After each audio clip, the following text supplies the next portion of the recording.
嚟到美國點少一鋸扒咧？呢個係我哋每年嘅慶功環節，次次都嚟親呢間鋸扒嘅。咁好唔好食？等陣就會叫我食評家話俾你聽啦。啊，我嗰個唔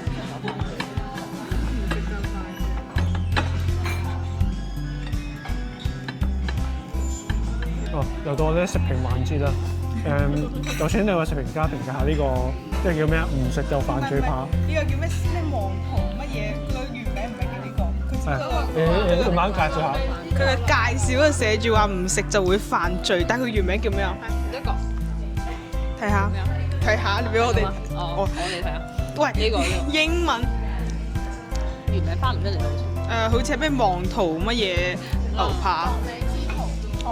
黃命之徒牛扒，唔食就會犯罪。首先啦，我哋話佢嘅肉啦，睇落去俾大家睇一睇，係比較嫩滑一啲嘅，相比起即係其他人佢哋嗰嚿呢嚿肉係比較嫩滑一啲，比較 juicy 一啲嘅。然之後咧，一入口咧，首先咧係一陣鹹味，又唔係嘅，一入去咧係一種燒烤一種香嗰啲炭香味。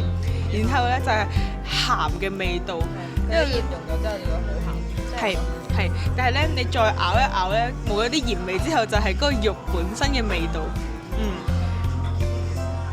啱食一嚿，冇啊嚇！觀眾你我哋嗌係一個食物。然之後可能配薯條揾麵包嘅沙律，沙律會冇咁鹹咯，會好食啲。佢個薯仔。佢個薯仔真係好好食咯，好有薯仔味，好少我食到咁有薯仔味嘅薯仔。然之後好大個，美國嘅薯仔全部都好大個，佢比我其他佢好似種出嚟咧，係我哋嗰啲2倍，我覺得。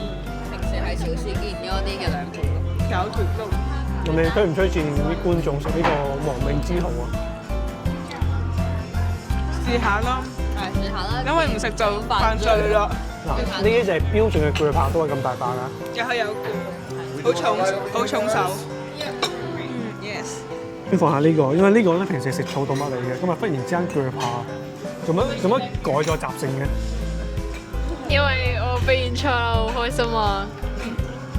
咁你平時唔係食開草咩？咁今日食咁大塊扒？平時食多咗之後，今日有得食，然之後就一下食咗佢咯。咁你介紹下食咗咩扒？點樣？我哋都係食嗰個唔食就犯罪，係啊，所以係嘅，我維持咗我嘅冇犯罪記錄。耶！咁咩味道啊？好鹹咯，真係鹹到我好快就飲完呢杯嘢咯，即係飲完杯茶。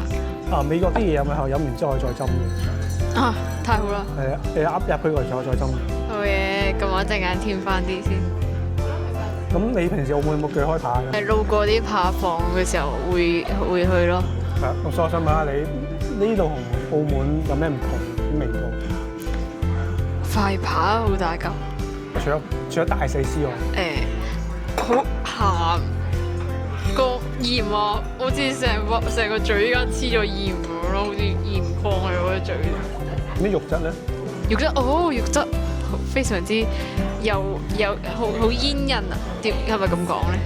我覺得澳門食啲扒咧，我覺得係嗰啲冷藏扒咧，啲肉好死嘅感覺咯。呢度食啲扒咧，我覺得係鮮肉扒，係真係好似啱啱切咗嗰種感覺咯。係啊，澳門冇咩係特別新鮮嘅，覺得。澳門嗰啲係咁啊，好似係雪解凍咗之後，好似冇晒嗰種感覺嗰種味道。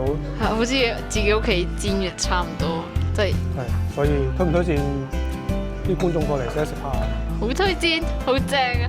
係啊。如果我可以打包翻去俾我同學做手信，我都會打包呢個。有啲難度打包呢個。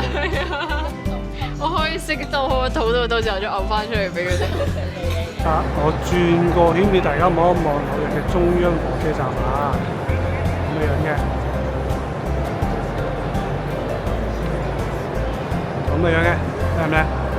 咁又到咗食評環節，我喺紐約食咩？食呢個龍蝦堡，非常之出名嘅，係一個叫卡蘭 Miss 介紹㗎。我呢隻都係。你食嘅呢一個第一啖，哇！呢個龍蝦非常之鮮鮮味，好冰，入口第一下咧就係好新鮮嗰種龍蝦味，好正。係啊，推唔推薦啊？幾粒星啊？我非常之推介。如果滿分係5粒星嘅話，5粒星啦。我啲食貨博主咧，而家準備搞咗，等佢兩個試咗先嚇。呢個係紐約中央車站嘅龍蝦堡。食完之後又去慢慢點評下。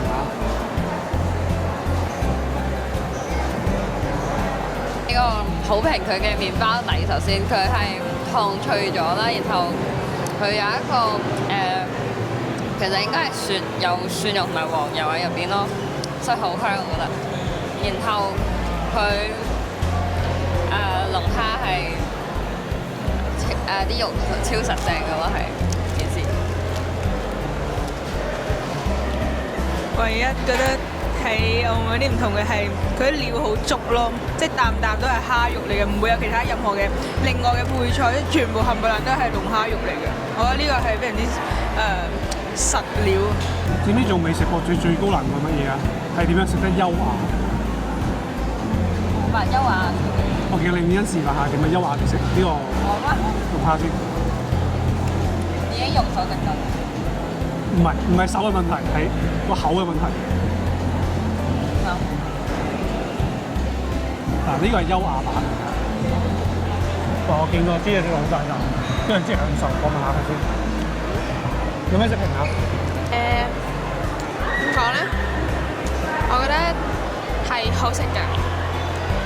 佢首先個龍蝦其實冇話好腥咯，然之後不過我冇點試出佢係屬於嗰3隻味入邊嘅咩味，但係有少少檸檬香，跟住個龍蝦係凍嘅，但係個麵包係熱嘅，夾埋一齊就啱啱好咯。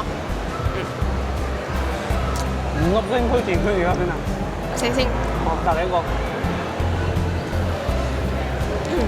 首先祝我嘅朋友除非生日快樂啦，然後咁呢個龍蝦包咧，其實都幾特別嘅，我冇諗過佢龍蝦係即係涼涼地嗰種咯，同埋佢個包係有一種係搽到唔知牛油定係蜜蜂甜甜地嘅咯，我覺得幾好食，脆脆地嘅包。如果我推薦呢個包嘅話，我會呢個係值得嚟試嘅，但係如果你話叫我翻嚟再試嘅話咧，我可能就唔會再試，因為我會試其他嘢咯。